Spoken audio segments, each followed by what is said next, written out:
We are right on the hour, so I think we are going to go ahead and get going. We'll probably have a few more folks hop in here, but so I want to welcome Jeff and Pat. Today we are going to do a bit different from previous webinars. We're going to get into a little more intermediate tips and tricks and some different things that Jeff can teach us about Sign Supply Wizard. So hopefully everyone that is on today has had the chance to get onto Sign Supply Wizard. If you're here and you haven't, please stick with us. You'll still learn some things, and feel free after the webinar to get online and try out what you learned today. So don't be scared if you're not super proficient. I'm sure you'll still pick up some things. So with that being said, I'm going to hand it over to Jeff. He's going to hop right in, and I have a feeling we'll learn some really great things today about how to build a bill of material. So, all right. There. Just getting my screen up here. So yeah, so thanks for joining today. I'm excited for this session today, as Heather was explaining. So we're going to go into a little more depth on a couple things. So we'll do a channel letter job and a sign cabinet job. And I think my assumption for today is that you have already seen my PowerPoints and seen the intro sessions and already been on the tool. So there's no PowerPoints today. We're going to save that time and just go straight into the tool. So I do want to start here on the main login screen and just as a reminder, make sure that you're logged in. If you have a lot of idle time, then the system will log you out. We did a little bit of a change. Jennifer did a little bit of a change on how to get into the tool. So directly from this link, you can just click on Layout Tool, and that'll go straight in. So you don't have to go to that landing page, if you don't want to. So here's our main screen, and this was the previous job that I was working on. So I'm going to do New Job, and I'm going to give it a random job number. And the first thing that I'll do today is I'm going to do 2 letter sets. And I don't know if you've seen this or you've had questions about what this means. So you can do multiple sets, right? You can do multiple letter sets, you could do multiple cabinets, and it has to be the exact same thing, right? So it's not a different size. It's the exact same thing, multiple sets. So I will do 2 letter sets of the job that I'm doing. And before I continue much further, I think that Heather mentioned it.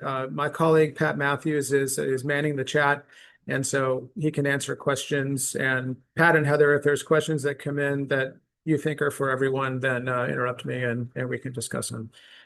I'm not seeing the chat or seeing the questions come in. We sure will, Jeff.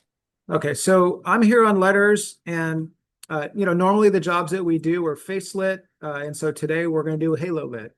And Halo Lit is of course a great look. I really love the way that that Halo letters look, and we have a few rules in the system about how the Halo letter layouts work.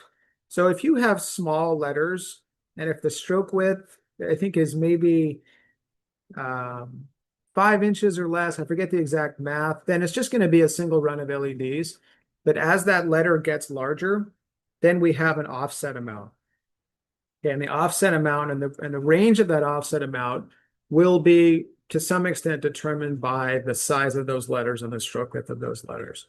So for example, what we're going to do today is I'm going to do a 54-inch letter, and I'm going to do a 1-inch offset.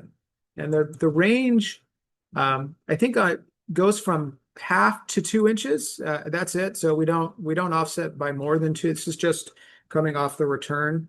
I often do 1 inch. So that's what the offset is. So how far off the return is the run of LEDs? So 54-inch letters, and my can depth is going to be shallow. I'm going to do 3 inches. And so, one of the interesting things about doing halo layouts is that you can have very large letters and you can also have a shallow can depth. So I'm going to do 3 inches, and then my font is going to be Helvetica bold condensed. And a lot of times with halo letters, you can do a bolder font. and get a really nice effect. So my text is going to say Glantz. And I'm going to click on create. Remember, we have two sets. The fact that we have two sets isn't relevant yet. This is just my preview, and we're only going to show one set in the preview. But as I start adding products, and you'll see the math, that rolls up to two sets. Okay, so that's my job, and I'm going to go to add products.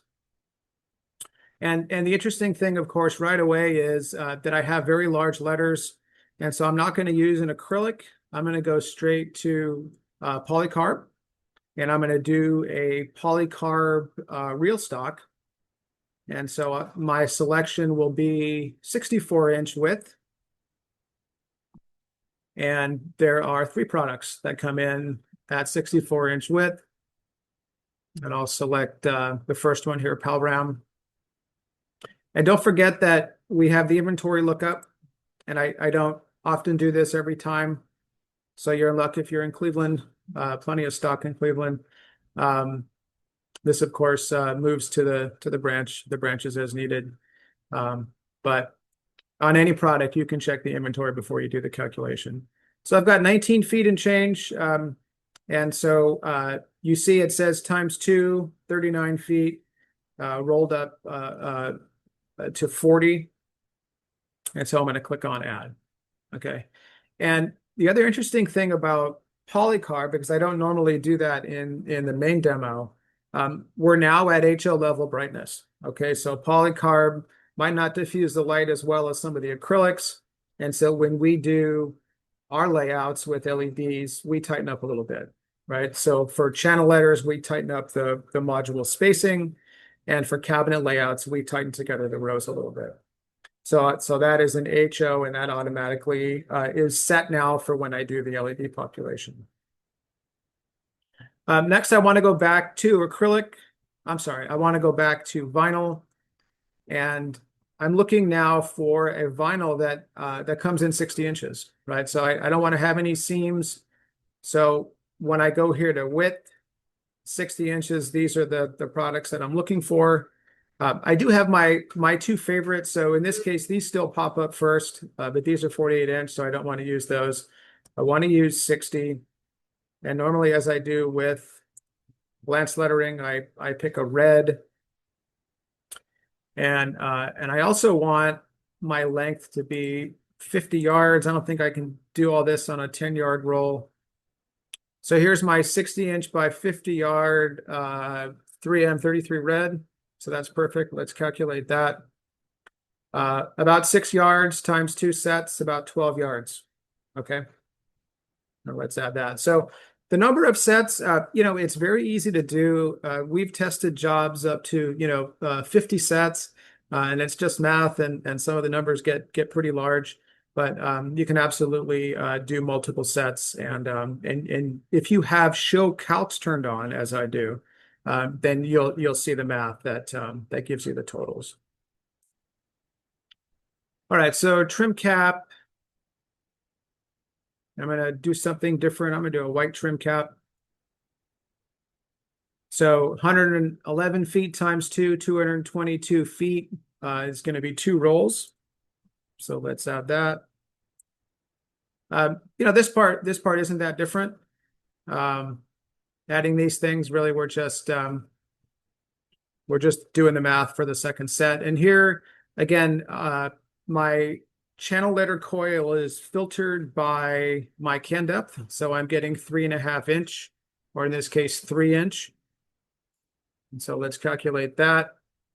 Same math as the trim cap, except this is a 270 foot roll, so that's on a single roll. All right, now for the LEDs. And what I want to use on this is I like to use a smaller LED on Halo. It's shallow, and we have a little bit tighter spacing to give us a nice clean glow off these letters. So I'm going to do Prism Synergy Mini 6500K. Let's go back up. I haven't shown the render yet. So here's my Halo layout. Love the way that this comes out. And remember that this was an HO brightness level. And that really just means in this case that the LEDs are a little bit tighter. The spacing is a little bit tighter than it would normally be, right? Which for this halo on these large letters is perfect. Right, so don't forget to click on add. We show the render before we add it. And this is going to be 3 bags of Prism Synergy Mini. All right, now on to power supplies. And I'm going to start my driver loading at 100%. If you were on my other webinars, you know that we've talked about this a couple times. I like to start at 100% and sort of see where that gets me. And in this case, perfect. So I have 2 drivers, very evenly balanced, not heavily loaded, right? So that's perfect. 2 sets is going to be 4 drivers, right? So I'll add those. Okay. Now, I'm going to look at my backers. And again, because of the size, I need to look at a sheet that's 60 inches. And so let's do this 040, this one right here. And so this is really interesting. And this is really one of the advantages of doing multiple sets. So our math gives me 4 sheets for 1 set. But then when I multiply by 2 sets, it goes down to 7 sheets, right? So that means that 4 sheets was really less than 3.5 sheets, right? So the 4th sheet wasn't very loaded. And so when I went to 2 sets, I was able to basically save a sheet, right? So nested up to 7 sheets. So if you do a lot of sets, you end up being very efficient. And a lot of times when I've done acrylic, I've done 4x8, and so my face and my back is always matched in terms of the quantities. This time I did a polycarbonate reel, so but had I used a large acrylic like this, then that also would have matched. All right, so I've added that. And let's continue on to raceways.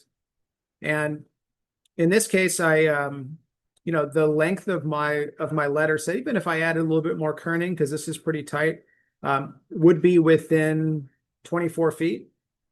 And so it would be 1 raceway per letter set. And since I have 2, it's going to be a quantity of 2. Remember that with raceways, it's a manual add. There are, of course, some accessories that go with raceways, and we'll see those right here when I go into the BOM. So for now, for the letter set, that's what I wanted to do. I don't know if on something of this size that you would do a second raceway, or maybe you'd use a bigger one. Not sure how you guys would do it. I guess I picked the narrow one. All right, so that's all I'm going to add. I'm going to go to step 3 and view BOM. And again, if you've wondered sort of what this column was previously, that is to just be a reminder that we have 2 sets. And so for usage, we show all the math here and the orderable quantity. And remember that with raceways, we have the accessories. So I want the brackets, and I want the clips, and I want the end caps. But I don't need the splice connectors because these aren't end-to-end. These are 2 separate raceways. So that's an accessory that I don't have to add. And that's why we do it this way, right? So this is an item where some of these things are optional, and so we let you do it here. All right, so that's my BOM. Let's get that in my cart. So I'm going to click on step 4, add to cart. When I do that, it makes the PDF. And the PDF, of course, you can download. And there it is. Make it a little bit bigger. A lot bigger. Maybe that's too big. Right. So we've got all of our data here. And remember here that on the second page, the details, we have our power supply loading, right? So it's going to show the percentage, the module count, the watts, and the letters that go in each driver. And As letter sets get bigger and bigger, this becomes more valuable to know how it's loaded. And here's my bomb. And again, for actual usage, most of these are multiplied by 2. I guess except for the ones that we manually added, it's just going in there normal. But you can see the actual usage here with the math of 2 letter sets. And then again, all these products go in my cart. Once I put it in the cart, I get a price, and everything's in here. Okay, so I'm going to go ahead and save this for later. And this is going to be the first job. So I did put those in the cart. When I click on save to later, that clears out my cart. Now I'm going to go back and I'm going to do the cabinet. The cabinet's going to be a different job, but it's just going to, when I go back into the cart, then it'll add those additional products into the cart. So I'm going to do the cabinet now. Any questions, guys, on the Halo letter set?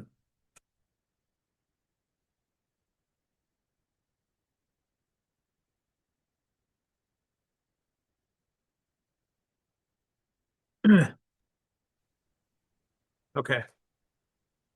So I'm going to do step 1, create job.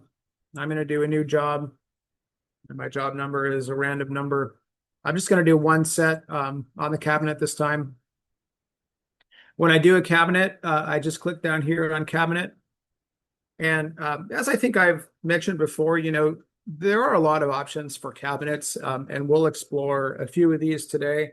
It's definitely something to go in here and play with if you do a lot of cabinets. So there are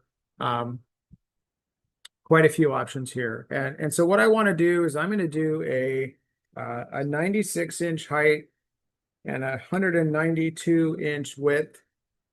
And this is going to be double-sided. Okay. And my layout's going to be face lit. And my can depth, this is going to be a very deep 18 inches. Okay. So that implies that if you put a row of modules or sticks in the middle, then you have 9 inches to the face. So because I'm also going to add a pole onto this, and because that's a pretty decent distance to cover, I'm going to switch this and I'm going to say distance to face is going to be 6 inches. Okay. And as soon as I do that, I'm now switching to 2 sets of single-sided products. Okay. So either whether you use sticks or like Signbox 3 or regular modules, I now have 2 sets. Right. So if you don't click this and you keep this on NA, then if I used a stick, for example, it would give me double-sided and it would assume that it's mounted directly in the middle. So the advantage here is, you can get around any structure that's inside of the cabinet.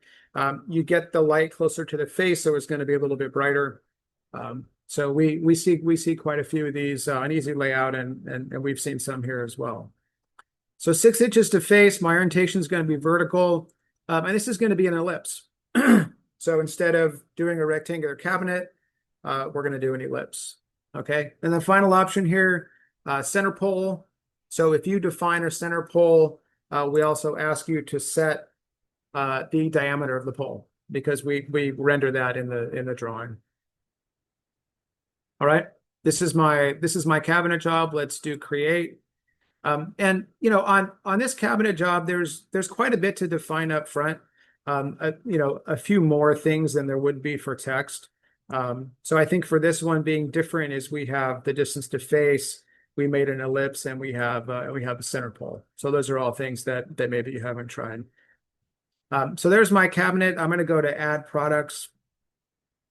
And for this one, again, being a larger size, I'm going to go to a flex face. And so my height here is 92 inches. And so I'm going to pick a flex face material. And of course, some of these get very large, but I just need 102. 98 didn't quite seem to be big enough, so I'm going to do 102. And here's a 3M. Oh, quite a bit of stock of this, various locations. So that's great. So I'm going to click on calc, and I'm getting my usage as 32 feet. Okay, so this is of course linear, right? So I have 16 feet this way. It's a double face, so 32 feet. And I'm told that these are cut a little bit loose so that you can attach it and everything. So we show exactly 32 feet, and I'm going to add that. And I think that this is probably a printable material. So I'm not going to select anything else. I'm assuming that this will be printed. And at this point, we don't have our extrusions in here yet, so I can't select the materials for the structure of this elliptical cabinet. So that is something that you'd have to do outside the tool at this point. But I will do LEDs and drivers and some of the other materials as well. So what I wanted to do for LEDs is use one of our sticks, and just remember that we can do stick layouts for all the shapes that we have in here. It doesn't have to just be rectangles. I'm not doing it here, but we can do very large sizes where the sticks go end to end. And so that's another option as well. We can do layouts that are very large and the sticks go end to end. But I'm going to select Patriot stick, and I'm going to click on Calc. And when we do a layout that is two sets of single side, I don't know how well you can see that. We actually put two sticks together and we kind of offset the second one.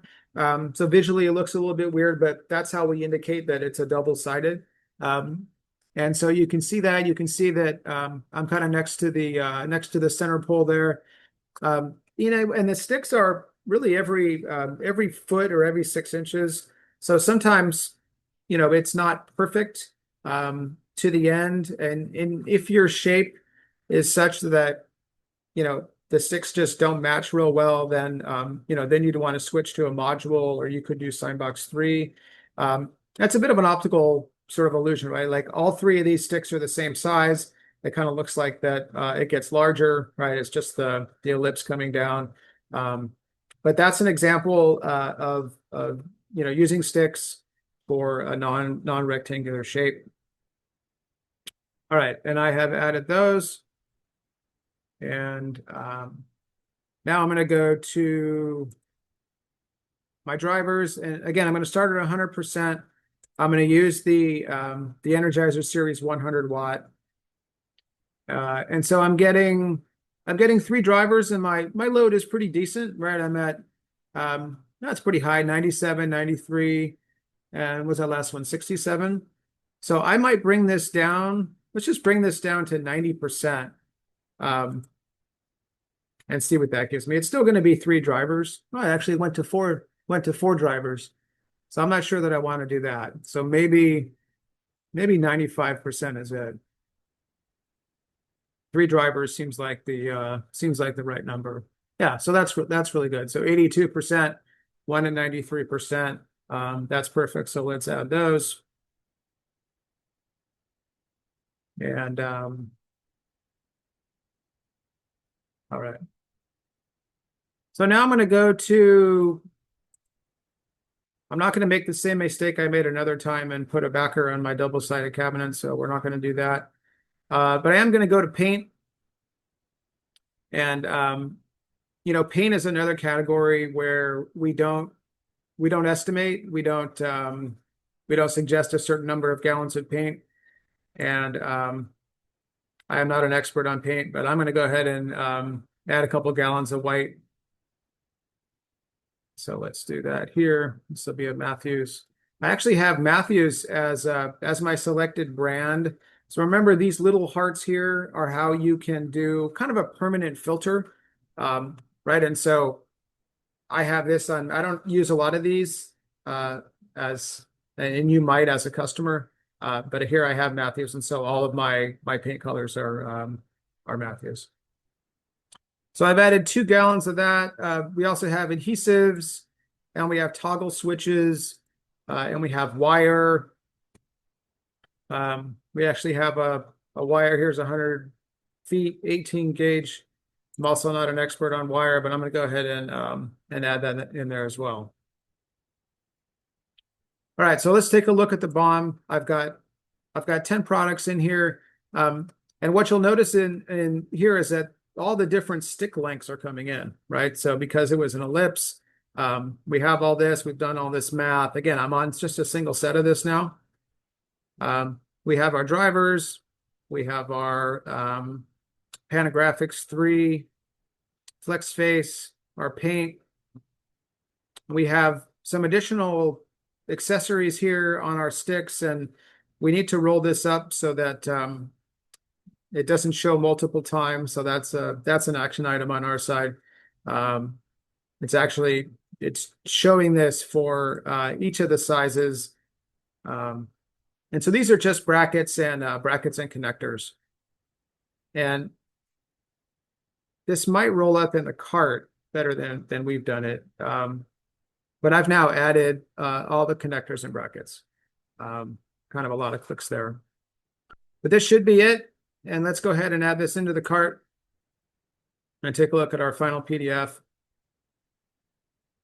And again, this was an example of some of the things you can do for cabinets. Remember that you can do polygons. You can do halo lit, you can do side lit. If it's not too large, you can do side lit.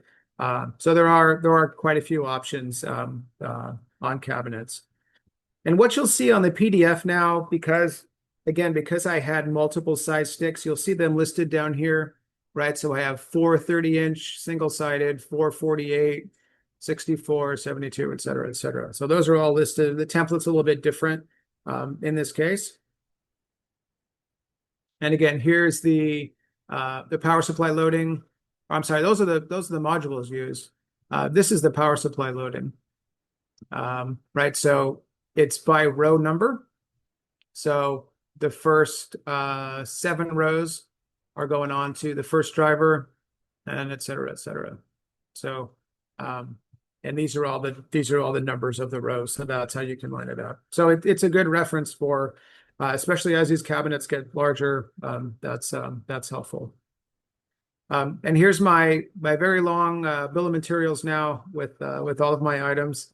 Spills on over to a second page. Now let's go into the Glantz cart and take a look at this now. So here's my different size sticks and all the stuff. So it looks like we have the same problem here with everything being listed twice. So we'll have to tighten that down. But everything's in here, $3,240. And I'm going to also save this for later.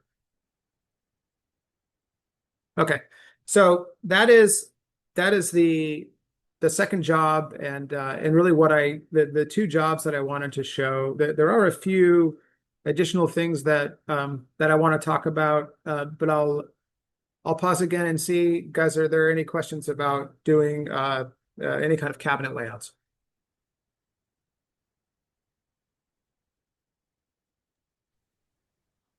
It's a quiet group today.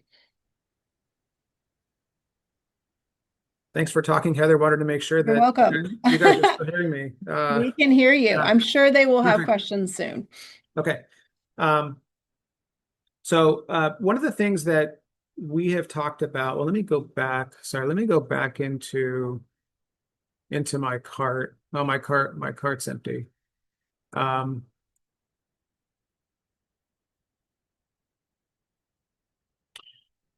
So remember that the orders are saved. There's an order acknowledgement created on the Glantz side.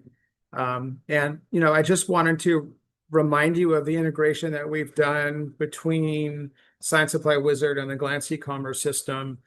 Jennifer's on the call and she can answer any questions that you guys have about that. But, these jobs go in here. These jobs are saved. You can pick these jobs up. If you're in a large organization where you have someone who's doing the estimates like I did, and there's somebody else who's authorized to purchase, then you can do the job and leave it in here.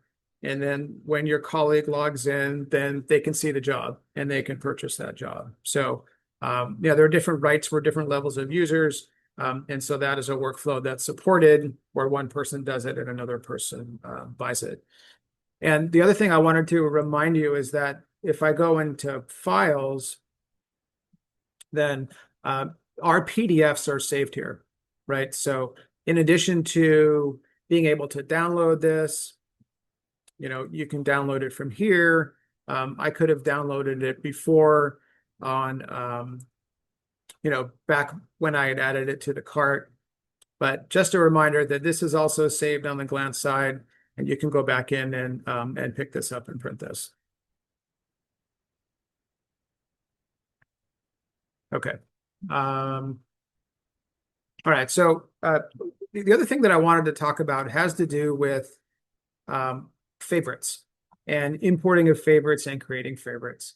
So actually, before I go back into the tool, I'm going to go back into the Glantz site, and I'm going to look at my favorites. And this is my favorite lists here, not company favorite lists. Pat has a list under here under company favorite lists. These are my favorite list as a user. My user account has these. Okay. And so I'm going to go ahead and add some favorites and add them into the tool and show you how to do that. So the favorite list that I'm going to add is going to be called paint. And I don't have anything in here. And so I'm going to search for paint. And where do I find that in here? Let's see, paint and supplies. All right. So when I see, I'm just picking the first one. When I see the product that I want to add as a favorite, it says add to list. Okay. And I'm adding this to paint. And then it says add. It's a great system. It's very easy to understand and to add. So I'm going to add a couple of products here to paint. All three of these guys on the top here. And so all those are now in my favorites under paint. Okay. So if I go back into Sign Supply Wizard and I go to the Create Job tab and I go to the Favorites button, these are the favorites that I already have in the system. Okay. And some of these may have been imported from the Glantz system. And so maybe some of these were ones that I just put a heart on in our system and they were added. Both ways work. So I'm going to click on Import Customer Favorite Lists, and I'm going to click on Paint. All these other ones I've already added. I'm going to click on Paint, and it says 3 new favorites added. It says 0 dupes skipped. So if I clicked on one of these, it would say that it was a dupe. It was already in there. I've now added 3 paint colors. And now when I go down here they are. And let me close that. So let's do a new job. Let's clear this out for a sec. And I'm just going to type in the letters paint.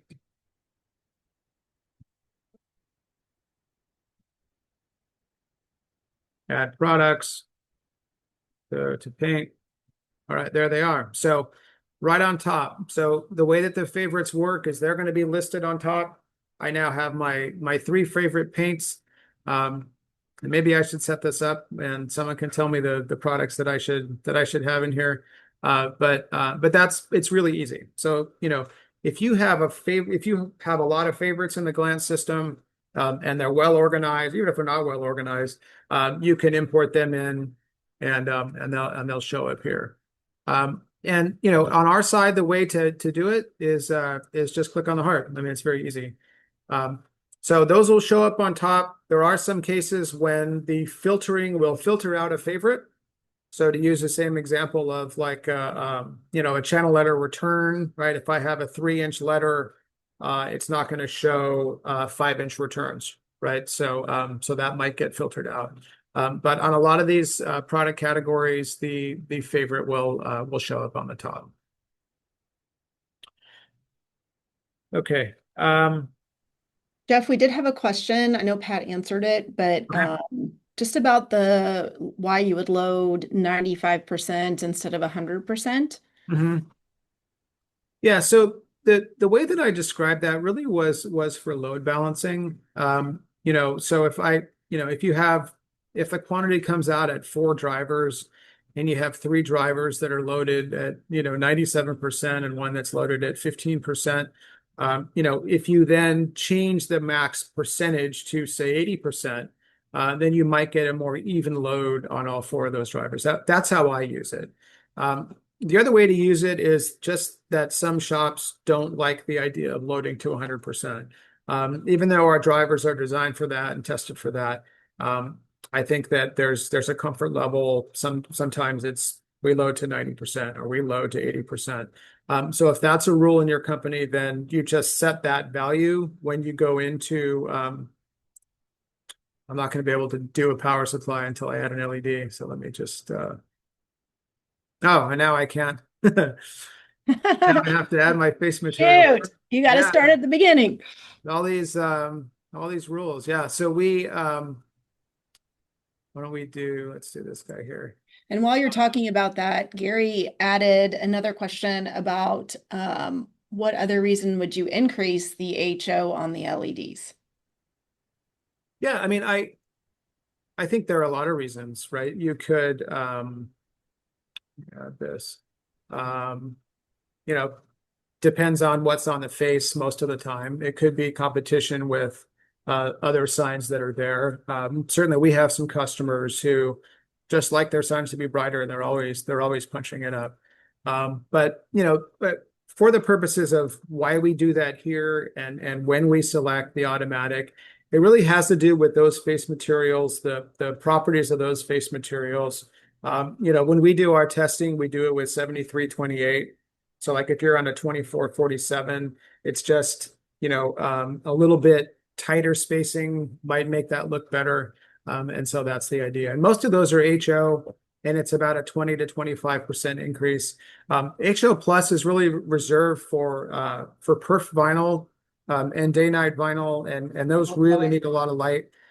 So HO plus is about a 50%. And if any of you guys were on the Tuesday webinar we did, I was able to do a channel letter job and switch to an HO level brightness and not have that go into the next bag. So the cost for the customer, at least in terms of orderable quantity of bags, would have been the same, and they got a sign that was a little bit brighter. Sometimes it's worth looking at the difference.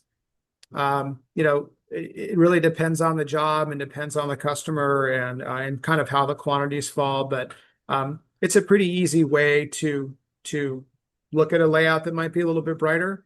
And the standard is our standard density, right? So there's not going to be anything wrong with standard, but the HO will punch it up a little bit. Jeff, how long do the projects stay or are available to retrieve the jobs? So is there a certain time frame that they expire out? How long does the saved layouts stay available? Yeah, I'm not aware of any. We certainly won't delete anything. I don't think there's any practical limit on that. I think everything would stay in the system. Obviously, if you do a job now and you then come back 6 months later, I imagine pricing maybe has changed, and certainly inventory will have changed during that time. But the job will stay in the system. Yeah, we don't have any. There's no practical time limit. We're not going to delete it out of the system in a few months or anything like that. Thank you. Yeah. So this isn't a terrific example to show driver loading on just my small. So let me go back if we have time and let me add a whole bunch of more characters. And so let's look at something that is a much longer set of letters. And let me go back in here, back to LEDs. And let's do a population on this much larger set of letters. And this will give us a little bit more to work with in terms of driver loading. And I want to do a 60 watt. So let's do the 60 watt. Now, would you believe that it only takes two drivers to load all of this? well, this will still work. So my first driver is at 98% and my second driver is at 56%, right? So if I say 80%,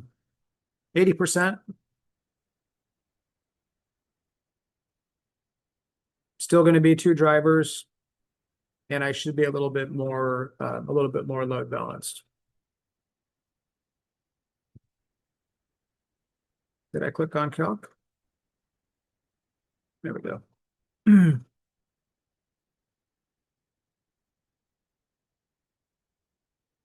here, 75 and 79.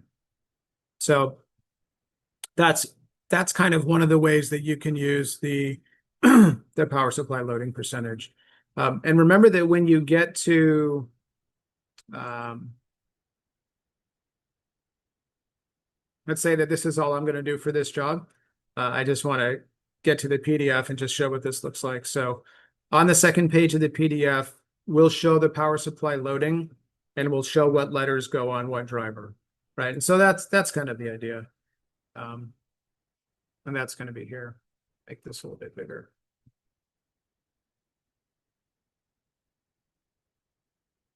So that's a pretty even load. And the other thing I'll mention about power supply loading is we also have the mode, right? So I always use optimal by letter, and that's the standard mode. And that basically means that no letters would be split, right? So it'll load an entire letter, and it's not going to break a letter between two drivers. If the letters were very large and they were self-contained, you could do one per letter. You can do optimal by run, and that will, in some cases, split a letter. So if you have a letter that has two or more runs of LEDs that are broken, then it might load, one run on one driver and the second run on another driver. And then simple optimal is in some ways the most efficient, and this will load all the way up to whatever the percentage is, and then break the run and then add the next driver. So it may be the most efficient. I don't know how often it really ends up being that way, but this will load up to this percentage and then add another. The downside of this is that point at where it breaks could be anywhere, and it might not necessarily be in a great spot to to wire a driver in there. So optimal by letter is the default. That's the standard that we normally use. For cabinets, we would normally do optimal by run. Assuming that, let's say you have vertical runs on a cabinet, then we would generally not split a run, again, unless you did simple optimal, in which case it would break at that maximum point. So that's a little more detail, I guess, for power supply loading. Okay, Jeff, I don't see any other questions. Let's see here. Anyone else have any other questions for Jeff?